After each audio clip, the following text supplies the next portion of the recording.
कष्ट किती असतील. आपल्याकडे एका दिवशी फुलं नसतील तर माणूस फुलं तोडून आणायचा आणि देवाला व्हायचा सुद्धा कंटाळा करतो. परंतु तो दररोज नवीन चितेचं भस्म आणायचा, ते गावगाव फिरायचा, कुठल्या गावात आधी कुठला चिता भस्म आहे तर त्या चितेचं भस्म तो उपलब्ध करायचा आणि त्या चिता भस्माला असणारी शिवाची असणारी आराधना करायचा आणि सतत मुखामध्ये नामस्मरण शिवाचंच असायचं. बघा एवढे भक्ती पाहून त्या दिवशी भोलेनाथ प्रसन्न झाले आणि वरदान मागायला सांगितलं. तर शेवटी तो राक्षस कुळातलाच माणूस दिसायला किती सुंदर कपडे घातले तरी त्याच्या अंतःकरणातले विचार शुद्ध असायला पाहिजे, अंतःकरणातला भाव सात्विक असायला पाहिजे.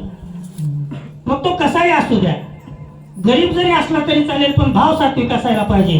ज्ञानेश्वरीमध्ये सुंदर असं वर्णन आलेलं आहे. सत्व रज तम 3 प्रकारचे गुण असतात माणसामध्ये, एक सात्विक, दुसरा राजस आणि तिसरा तामस.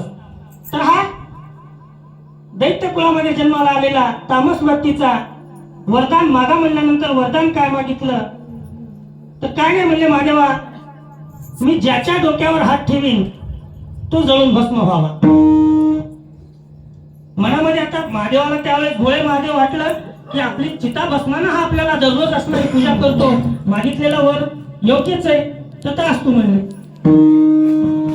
पण यानं नंतर हाहाकार वाजवायला सुरुवात केली, कारण विनाशकाली विपरीत बुद्धी.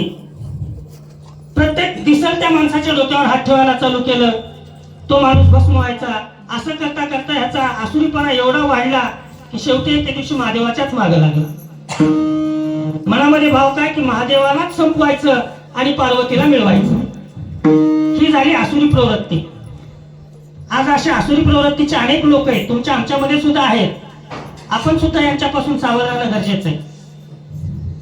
मग अशा पद्धतीने ज्यावेळेस महादेवावरच वेळ आली, वरदान तर दिलेलं होतं परंतु सुटका स्वतः करू शकत नव्हते, ते शेवटी विष्णूकडेच गेले. हेच मी सुरुवातीला सांगितलं होतं की विष्णू आणि महादेव वेगळे नाहीत. महादेव विष्णूकडे गेले, म्हणले आता बघा म्हणले मी वरदान दिले हे बाबा माझ्याच मागे लागलाय, आता याच्यातून मला वाचवा. मग शेवटी त्या ठिकाणी विष्णूने सुंदर असं मोहिनीचं रूप धारण केलं आणि मोहिनी रूपामध्ये त्या नरकास त्या असणाऱ्या दैत्याला त्या भस्मासुराला बोलवलं. त्याला सांगितलं की तुझ्या म्हणण्याप्रमाणे होईल तर तो अगोदर मी म्हणतो तशा पद्धतीने वागावं लागेल. आणि त्या रूपाला तो दैत्य भाळला. आज पण अनेक जण ह्या मोहिनी रूपाला बघून भाळत आहेत.